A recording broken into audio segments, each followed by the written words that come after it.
अगर औरा सबके मूंगफली खाए के बा तो आ जाइलो हमारा रूम पे आ जाइलो। देखी लो मूंगफली ये तो भूजा तनी मूंगफली के साथ चटनी खाए में मजा आ जाई।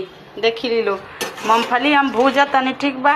अगर औरा सबके नो खाए के बा मूंगफली और चटनी तो आ जाइलो। आ जान तनी लो बहुत गर्मी बा। आय असली चेहरा हम किचन में बानी। अभी देख ली लो हम किचन में बानी। हई असली चेहरा बिना मेकअप के और बिना फिल्टर के। मेकअप तो आज हम जानबे ना कोई नहीं का हो। फिल्टर तो जानबो करे नहीं कि फिल्टर लागे ला कि मेकअप आज ले ना जानी। आज हम कोई भी ना कोई मेकअप तो जाने कहाँ से। आ हमरा वीडियो से हमरा पड़ोसी लोग बहुत लोग के जलन होता जानी। जाओ दिलो आई जलने वाले खातिर हम वीडियो डालो तनी।